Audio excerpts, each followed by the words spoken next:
Dia punya keislaman tu memang apa orang cakap, memang kita nak memang dah terkeluar lah, senang cerita.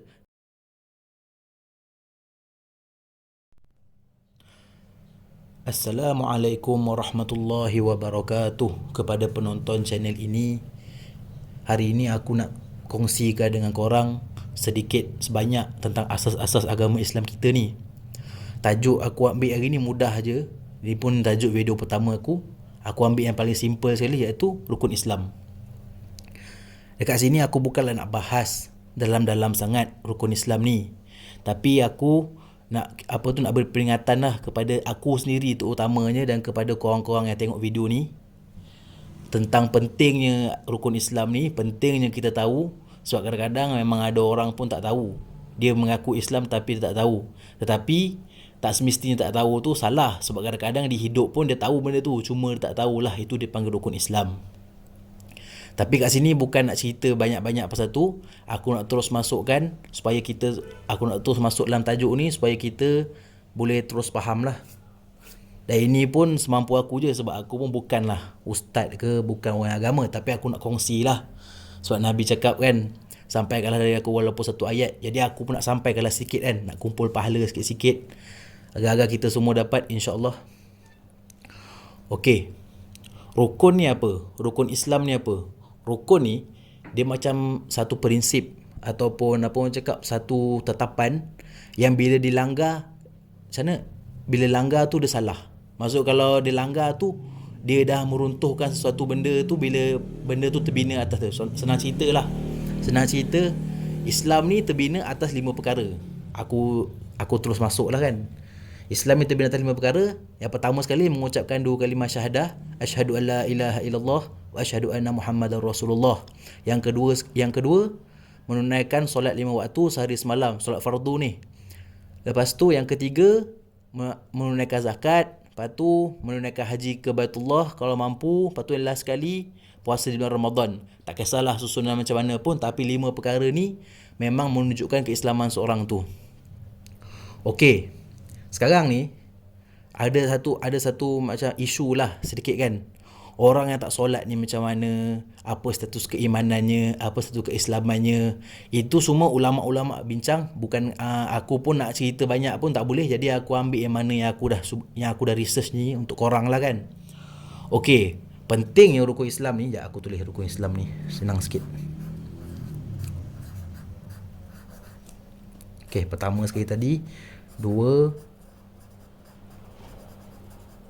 kalimah syahadah. Lepas tu solat tadi. Lepas tu zakat. Ya, salah ni.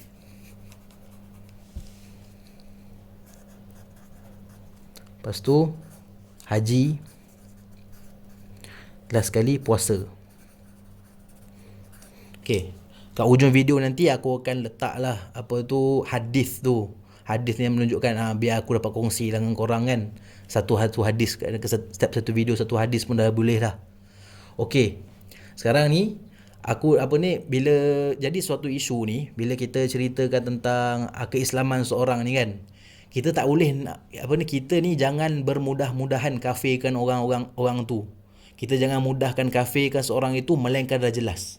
Okey, kat sini untuk kita tak tahu apa ni, yang ilmu tak banyak ni kan, kita punya kayu ukur untuk keislaman seorang tu, kita pakai yang basic, tapi kita jangan terlalu keras. Tapi bila benda tu dah jelas, kita kena pastilah ataupun ajaklah orang tu bertaubat kan. Contoh macam ni. Si seorang lah, aku seorang lukis seorang. Ni A ni. Si A ni dia cakap, ni aku nak terangkan korang fungsi rukun Islam ni lah untuk kita, salah satu fungsi dan kepentingan rukun Islam ni lah kan. Dan macam mana keislaman seseorang tu bila dia lah melanggar salah satu daripada rukun Islam ni. Tapi dan status keislaman dia tu. Okey, teruskan. Okey, si A ni dia cakap macam ni. Dia cakap macam ni, kawan dia cakap kat dia, "Woi, kau tak solat ke?" Dia akan jawab macam ni, "Mana ada solat, tak wajib pun lah. kau ni merepek je. Okey, contohlah ayat dia kat situ kan. Okey, ayat macam ni dia dah menafikan salah satu daripada rukun Islam. Jadi bila terjadi isu ni bila dah terjadi benda ni, dia punya keislaman tu memang apa orang cakap, memang kita nak memang dah terkeluar lah, senang cerita terkeluar. Jadi apa yang kita kena buat, kita nasihatkanlah dia suruh bertaubat semua tu kalau benda ni berlaku depan mata kita lah. Tapi apa tu bila dah berlaku depan mata kita ni, tu ialah kita mampu buat, suruh taubat, ajarkan dia. Sebab kadang-kadang orang bercakap macam ni, dia dua je. Satu dia memang nafikan betul-betul, satu lagi dia memang jahil tentang agama ni. Jadi itu memang kita kena dapat kepastian lah. Lagi satu, keimanan seorang ni memang dia dengan Allah je lah kan. Tapi benda yang zahir dan jelas tu memang kita kena memang kita kena pastikan lah. Dan kita jangan nak mandai-mandai kata tentang suatu orang tu benda yang dia tak kata. So kalau dia jelas-jelas lah nafikan kewajipan solat contohnya, kewajipan zakat lah contohnya kan, haji, puasa cakap contoh, mana ada puasa, tak payah puasa pun lah, bazir masa je, contoh dia cakap macam tu. Puasa haji, puasa pada bulan Ramadan lah kan, bukan puasa sunat, puasa wajib tu sendiri. Jadi kita boleh tanyalah dia, kita boleh suruh bertaubat semua tu. Tapi itu setakat tu je lah yang kita mampu kan. Selebihnya tu kalau kita dah susah sangat, kita tanyalah ustaz-ustaz kita semua. Dan aku pun bukan pakar lah bab ni kan. Okey, situasi kedua pula, B. Yang A tadi kita simpulkan memang dia dah terkeluar daripada Islam lah, sebab dia sendiri yang cakap macam tu. Okey, yang B ni pula, dia benda yang berlaku pada zaman sekarang ni banyak sangat kat orang Islam ni, kat orang-orang Islam kita sekeliling kita, kadang-kadang kawan-kawan kita minta maaf cakap lah kan, memang benda ni hakikat dunia ni lah. Dan ini semua kesedaran yang kita kena ambil lah kan. Okey, yang B ni pula cakap, dia macam ni. Dia tak pernah pun nafikan kewajipan 5 benda ni. Dia tak pernah nafikan pun kewajipan benda-benda ni. Dia tak pernah nafikan pun. Tapi pada masa yang sama dia ni kena malas ke, tak tahulah kan. Dia malas, dia terlalu sibuk cari rezeki sampai dia terlupa ke. Lepas tu bila dia terlupa, dia tak pernah pun nak cuba perbaiki diri tu kan. Dia jadi, senang cerita, dia malas lah. Dia malas, dia rasa macam benda ni menyusahkan, tapi dia tak pernah nafikan kewajipan tu. Dan dia tak pernah pun paksa orang lain suruh buat macam yang dia buat tu. Sebab dia tahu yang dia buat tu salah, dia tahu benda tu melanggar. Okey, orang macam ni kebanyakan ulama lah, ini yang aku nukil lah daripada aku cuba carilah Buya Yahya ke dekat Indon, Indon, Buya kat Indon tu, dia ada terangkan pasal ni. Tapi aku pun nukilkannya lah, tapi aku pun nukil apa yang aku faham lah kan. Kalau ada yang salah ni, korang betulkan lah. Dia cakap macam ni, jumhur ulama cakap dia ni masih Islam. Orang yang B ni lah kan, yang dia tak nafikan pun kewajipan benda ni, dia tak nafikan pun kepentingan rukun Islam ni. Tapi pada masa yang sama dia tak lakukan lah. Contoh solat lah yang paling senang sekali kita nak ambil contoh kan. Okey, orang macam ni pula kita cakap macam mana? Dia cakap apa? Kebanyakan ulama, jumhur ulama, kebanyakan ulama kata dia ni masih Islam, tapi dia melakukan dosa besar. Ada segelintir ulama pula cakap dia dah kira kafir sebab dia dah melanggar salah satu daripada rukun Islam ni. Okey, tetapi yang pastinya kat sini khilaf ke ataupun maksudnya ada sedikit kan, ada ulama cakap lain, ada ulama cakap lain. Tapi benda yang pastinya kat sini, dia telah melakukan satu dosa yang sangat besar.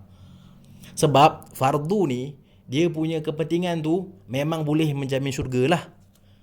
So memang boleh jamin, memang benda ni kalau macam kita solat sunat 100 rakaat pun, tapi kalau kita buat solat fardu, membazir, cakap terus terang lah kan, membazir lah kat situ. Sebab memang jelas-jelas fardu tu lagi utama daripada sunat.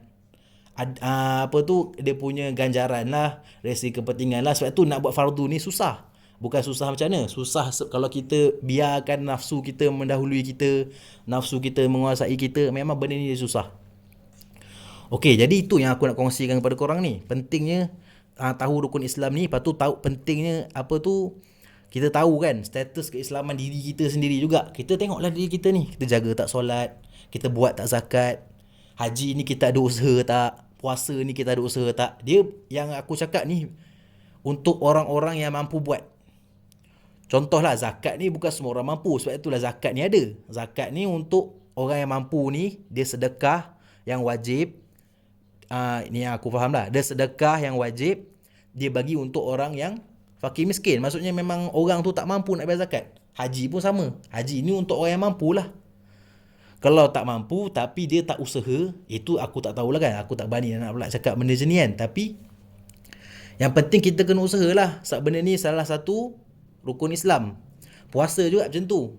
Dia bukan semua orang boleh puasa. Ada perempuan memang tak boleh puasa lah kan. Kalau kena lah dia uzur dia tu pada tengah-tengah Ramadan tu kan. Itu memang apalah orang cakap.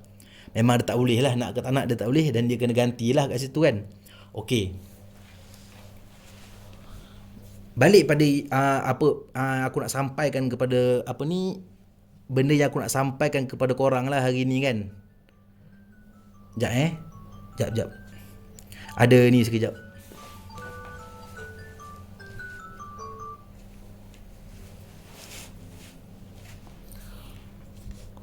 Okey, aku nak sambung sikit lagi kan. Aku pun tak nak panjang-panjang sangat video ni pun. Ini pun video pertama aku. Aku pun masih nervous, gugup lagi. Nak tunjuk muka pun masih malu lagi.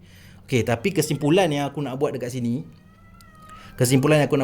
ialah kita ni jangan kalau kita ni bukanlah orang yang pegang pada Islam yang sangat kuat lah, sebab kita ni sebenarnya kena buat benda ni. Tapi kita memang dah besar macam tu kan. Bila kita dah membesar macam tu, kita kena usaha balik. Sebab benda ni real tau. Untuk korang yang nak tahu, benda ni real. Benda ni bukan main-main. Kita ni sekarang ni, kita zaman media sosial, zaman teknologi sekarang ni kan, memang banyak benda tu memang kita nampak lah kan. Laranya kita ni terlalu leka dengan dunia ni kan. Samalah dengan aku sendiri pun. Tapi kita sama-sama lah usaha. Dan aku buat video ni pun supaya untuk beri peringatan lah kan kepada orang yang dengar kan, dengan diri aku sendirilah. Yang itu paling penting sekali. Okey, itu sahaja untuk hari ni. Dan lepas aku cakap ni, aku akan letak satu hadis yang berkaitan dengan tajuk hari ni lah untuk kita digest. Dan ini usaha aku sikit-sikit. InsyaAllah kalau ada manfaat, korang boleh share, korang boleh share lah semua semua bendanya. Korang boleh share, tak perlu ni. Dan aku pun akan cubalah untuk perbaiki diri aku sikit. Dan aku nak perbaiki jugalah cara aku bercakap-cakap ni kan. Lama-lama pun kalau bercakap berterabur macam ni pun memang susah sikit lah orang nak faham kan. Tapi insyaAllah aku harap, aku doa-doa sangat kita ni tak termasuklah dalam golongan A ni.